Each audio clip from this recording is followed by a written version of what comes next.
Hello there, Dr. Frankenstein, coming to you on Listen and Learn with Dr. Frankenstein on Doc Nation.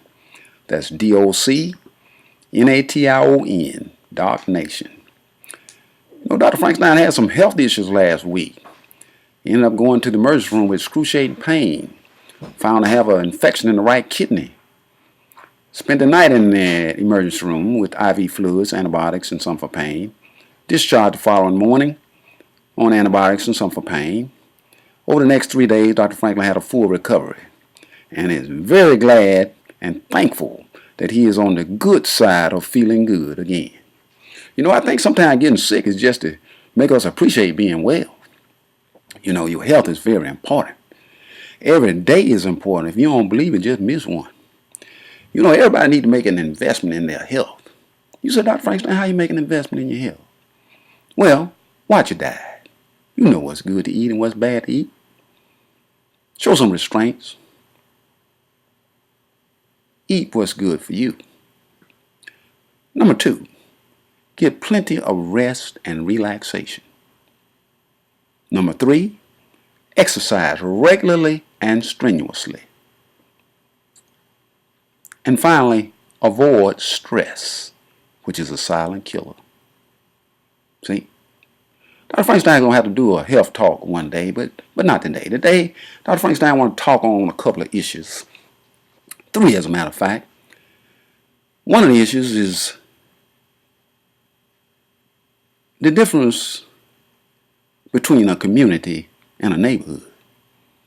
Once was a time we had plenty of communities with thriving businesses on every street corner. You remember the history on Rosewood, Florida, and Black Wall Street in Tulsa, Oklahoma. These were burned to the ground. And I wonder sometimes whether it's fear that has kept us from developing strong communities ever since. You say, well, Dr. Frankenstein, what is the difference between a community and a neighborhood? Here we go. According to Dr. Claude in his book POWERNOMICS, there are the 3 distinct qualifications for a community. Number 1, businesses within the community, for the people, run by the people, supported by the people, independent of anybody else. That's number 1. See, neighborhood is where you sleep, eat, grow a family. But a community is your livelihood also. Number 2 qualification for a community as opposed to a neighborhood is a code of ethics.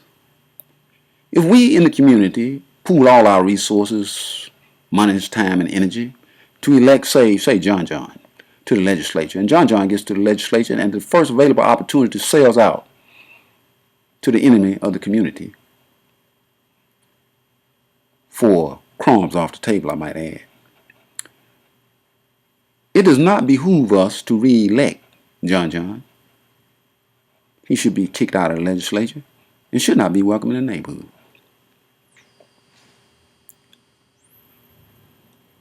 Number 3, qualification for a community. A political organization within the community that works to elect people of integrity that will pass laws which are good for the people within the community. Those distinct 3 qualifications separate and make distinct a community versus a neighborhood or the hood. Another thing Dr. Frankenstein I want to talk to you about is the difference between wisdom and knowledge. Knowledge can be used for good or evil. History has shown us this with the various weapons of destruction that mankind has produced. Wisdom, by its very nature, is knowledge that has been tempered with the most powerful force in the universe, love. Knowledge plus love equals wisdom. And wisdom, by its very nature, can only be used for good. The final thing that I wanted to talk on was the various ways that one obtains knowledge. The most common way is to sit at the foot of the master, whom we sometimes call teacher, professor, instructor, and we who sit at the foot, students, pupils, disciples, apprentices. We sit and we absorb what he knows. He gives it freely. That is perhaps the most common way that knowledge is obtained. And our educational systems are built on this method. But there's one other. Revelation knowledge. Straight, uncut, no chaser from God to you. It still happens today. And when I receive that type of knowledge, I don't ask any questions. I don't ask any permission. I move my feet. It gets no greater than that. I could talk to you much longer, and I'm sure you know. But I'll cut it short today and get back on the regular schedule. In the meantime, I wish you love, peace, and the blessings of the Almighty. Have a great day.